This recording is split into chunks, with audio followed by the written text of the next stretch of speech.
Hi friends, வணக்கம் and welcome to எங்க வீட்டு சமையல். நம்ம இன்னைக்கு வந்து ரொம்ப சுலபமா ஈஸியா சிம்பிளா வெஜ் மயோனீஸ் வீட்லயே எப்படி பண்ணலாம் அப்படின்றது தான் பார்க்க போறோம். யூசுவலா மயோனீஸ் செய்யறதுக்கு வந்து க்ரீம் இல்லைனா மைதா இதெல்லாம் யூஸ் பண்ணுவாங்க. ரொம்ப நேரம் பீட்டும் பண்ணுவாங்க. பட் இது வந்து ரொம்ப நேரம் பீட் பண்ண தேவையில்லை. இது வந்து ஃபெயிலும் ஆகாது. ஒரு 30 செகண்ட்ஸ்ல சூப்பரா வந்து ஒரு சின்ன குழந்தை கூட இந்த ரெசிபியை வந்து செஞ்சிடும். இது வந்து ஃபெயில் ப்ரூஃப் ரெசிபி. எப்படி பண்ணலான்னு பார்ப்போம் வாங்க. இது செய்கிறதுக்கு வந்து நமக்கு ஃப்ளேவர்லெஸ் ஆயிலும் மில்க்கும் போதும். ஸோ எவ்வளோ நம்ம வந்து ஆயில் எடுக்கிறோமோ அதுக்கு பாதி அளவு நம்ம வந்து மில்க் எடுத்தால் போதும். ஸோ 60 ml மில்க் எடுத்திருக்கோம். இந்த மில்க் வந்து ஃபுல் ஃபேட் மில்காக தான் இருக்கணும் அப்படின்னு அவசியம் இல்லை. நம்ம யூஸ் பண்ணுற எந்த மில்காக இருந்தாலும் ஓகே தான். ஸோ நாங்கள் வந்து 125 ml போல் ஆயிலும் 60 ml போல் பாலும் எடுத்திருக்கோம். நீங்கள் வந்து எவ்வளோ எடுக்கணுன்னாலும் பரவாயில்ல, அதுக்கு பாதி அளவு நீங்கள் பால் எடுத்துக்கிட்டிங்கன்னா போதும். ஸோ இதை ரெண்டுத்தையும் நீங்கள் வந்து ஃப்ரீசரில் வச்சுடுங்க.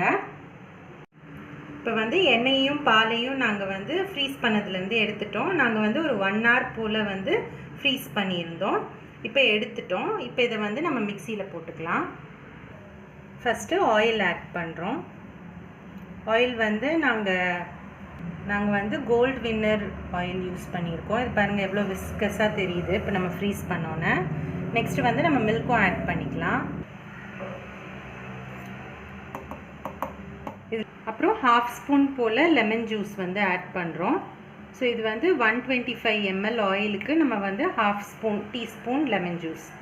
அடுத்து பூண்டு ஒரு 2 இல்லை 3 பல் ஆட் பண்ணிக்கோங்க, அப்போ தான் நல்ல வாசமாக இருக்கும். அடுத்து தேவையான அளவு சால்ட்டு. அவ்வளோதான். இதை வந்து நம்ம 1 ஸ்பீடில் நம்ம வந்து இதை அரைக்க போகிறோம். முக்கால்வாசி 30 செகண்ட்ஸ்லேயே ஆகிடும். இப்போ எவ்வளோ டைமில் ஆகுதுன்னு நம்ம பார்ப்போம்.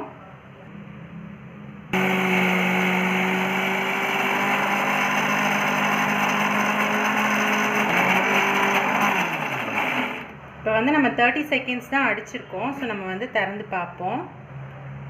பாருங்கள், நமக்கு வந்து நல்ல க்ரீமியான மயோனீஸ் வந்து சூப்பராக ரெடி ஆகிடுச்சு. So eggless veg mayonnaise.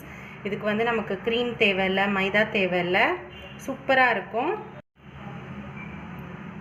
இங்கே பாருங்கள், நல்ல க்ரீமியாக திக்காக சூப்பராக ரெடி ஆகிடுச்சு. ஸோ நமக்கு வந்து இதுக்கு மெஷர்மெண்ட்டும் டைமும் தான் ரொம்ப முக்கியம். ஸோ நீங்களும் பண்ணுங்கள், இது ஃபெயிலே ஆகாது. ரொம்ப ஈஸி, ரொம்ப டேஸ்டியாகவும் இருக்கும். இருங்க, கிண்ணத்தில் எடுத்து வச்சுட்டு நாங்கள் காமிக்கிறோம். ஸோ நம்மளோட வெஜ் மயோனீஸ் வந்து சூப்பராக க்ரீமியாக 100% ஹோட்டல் சுவையோட செம்மையாக ரெடி ஆகிடுச்சு. ரொம்ப நேரம் பீட் பண்ணோம் அப்படின்னா அது வந்து கர்டில் ஆக சான்ஸ் இருக்குது. ஏன்னா நம்ம இதில் மில்கில் லெமன் போடுறோம். ஸோ அந்த டைமும் அளவும் தான் இதில் ரொம்ப முக்கியம். ரொம்ப ஈஸியாக ஃபெயிலே ஆகாமல் சூப்பராக வந்துடும். ஸோ இதை வந்து நம்ம ப்ரெட்டுக்கு, பர்கருக்கு, அதுக்கப்புறம் சிக்கனுக்கெலாம் கூட தொட்டு சாப்பிட வந்து யூஸ் பண்ணிக்கலாம். ரொம்ப ரொம்ப டேஸ்டியாக இருக்கும். ஸோ நீங்களும் ட்ரை பண்ணுங்கள். ட்ரை பண்ணிவிட்டு உங்களோட ஃபீட்பேக்கை எங்களுக்கு கமெண்ட்ஸில் போடுங்க. இந்த வீடியோ உங்களுக்கு பிடிச்சிருந்ததுன்னா லைக் பண்ணுங்கள், ஷேர் பண்ணுங்கள், சப்ஸ்கிரைப் பண்ணுங்கள். மறக்காமல் பெல் பட்டனையும் டேப் பண்ணுங்கள். அப்போ தான் எங்களோட ரெகுலர் அப்டேட்ஸ் உங்களுக்கு வந்து சேரும். தேங்க்யூ.